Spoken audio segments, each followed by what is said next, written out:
ಸರ್ಕಾರಕ್ಕೆ ಪಠ್ಯ ಪುಸ್ತಕ ಕೊಡೋದು ಯಾರು ಬರ್ದಿದ್ರು? ನಮ್ಮ ಮಕ್ಕಳಿಗೆ ಪಠ್ಯ ಪುಸ್ತಕ ಕೊಡುವಷ್ಟು ನಮ್ಮಲ್ಲಿ ವ್ಯವಸ್ಥೆ ಇಲ್ಲ. ಶೂಸ್ ಕೊಡ್ರತ್ತೆ ಎಲ್ಲಿ ಹೇಳಿದ್ರಿ?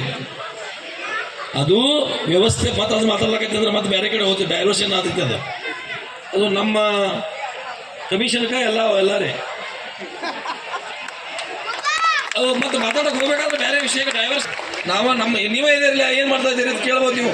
ಸುಮ್ಮನೆ ನಮ್ಮ ಊರು ನಾವೇ ತಕೋಬಾರ್ದು, ಚಂದಾಗಿ ಮಾತಾಡಿ ಹಾರ ಶಾಲ ಹಾಕಿ ಮತ್ತೆ ಕಸ್ಕೋದು ಕಳಿಸಬಾರ್ದು ಅಂತ ಹೇಳಿ ಮಾತಾಡಕ್. ರಾಜಕೀಯ ವ್ಯವಸ್ಥೆಗಳು ಸಹಿತ ಬಹಳ ಕೆಟ್ಟ ವ್ಯವಸ್ಥೆಗೆ ಹೋಗಿದಾವು. ನಾವೆಲ್ಲ ಸುದ್ರಿಲ್ಲ. ಈಗ ನೀವು ಅಜ್ಜಾರ ನಟ್ಟ ಬಾರಿಸ್ಕೋದು ಉಚ್ಕೋದು ತಗೊಂಡ್ ಬರ್ತೀರಿ, ನಮ್ಗೆ ಹಿತ್ತದ ಬಾಗ್ಲೇ ತಗೊಂಡ್ ಬರ್ತೀರಿ. ಆ ವ್ಯವಸ್ಥೆ ನಾವು ಪವಿತ್ರರಲ್ಲ. ಜಗತ್ತಿನಾಗ ಯಾರಾದರೂ ಲೂಟಿ ಮಾಡೋರು, ದರೋಡೆಕೋರರು ಯಾರಾದರೂ ತುಳಿದ್ರಿದ್ರೆ ಅದು ರಾಜಕಾರಣಿಗಳು.